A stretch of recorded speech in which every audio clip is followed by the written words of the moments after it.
Hello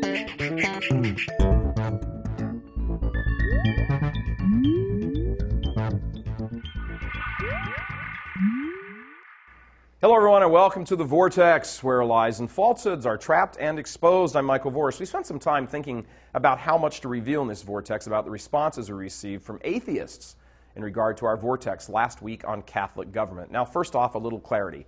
When I suggested the phrase a benevolent dictator, I could have been a little more precise. A better use of terms would have been a Catholic monarchy. Yep, that's the ticket, a Catholic monarchy. In either case, a boatload of secular blogs and websites got the point rather easily.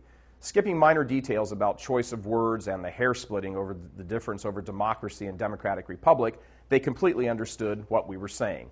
And just for clarity, let's repeat, so everyone understands. Western civilization would be better off if it were a Catholic monarchy. How this comes about? I don't know. The point wasn't to publicize a battle plan for overthrowing a secular humanist government.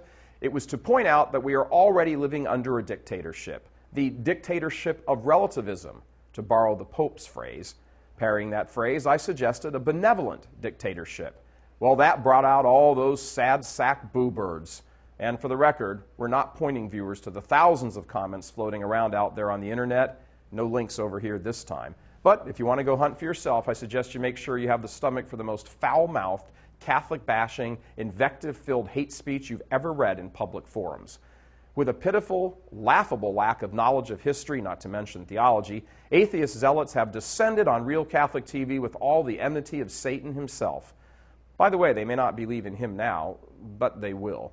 While the specific report itself about Catholic government is the direct object of their attack, it only takes a couple of postings for all the vile to come spewing forth. A number of them attack the Eucharist, the Pope, and especially the priesthood.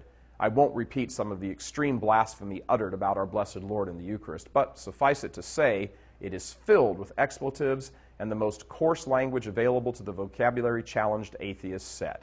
But in a way, their response should be instructive.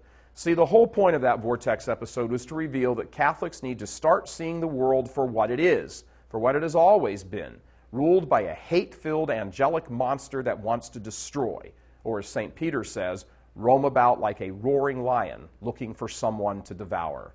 When God the Father says to the serpent in the garden, I will put hatred between you and the woman, between your offspring and hers, he wasn't kidding. Here's the point. People more than you know hate the Catholic Church and what she teaches. And I mean hate. And it's really because they hate themselves. People aren't capable of emitting that much hate against other people unless they are filled with self-hate. They are in love with evil. They're trapped by it, enslaved by it, and rage against the good.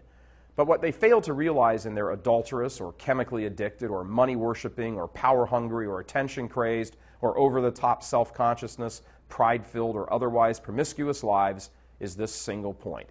They themselves are already living under a dictatorship. They are under the power of the cruelest taskmaster there is.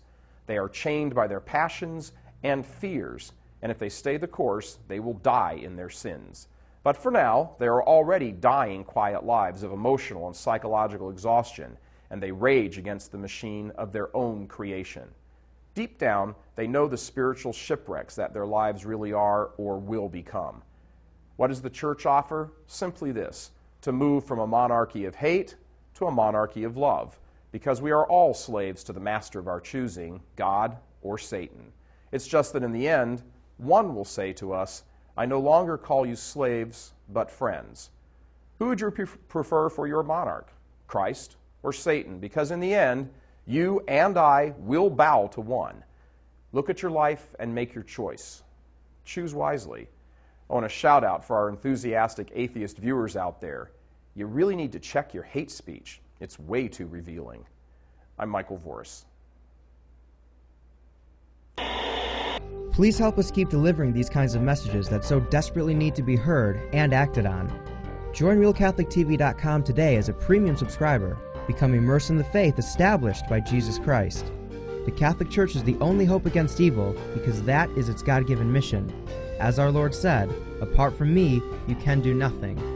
Join RealCatholicTV.com today as a premium subscriber and come to learn and love Christ more deeply.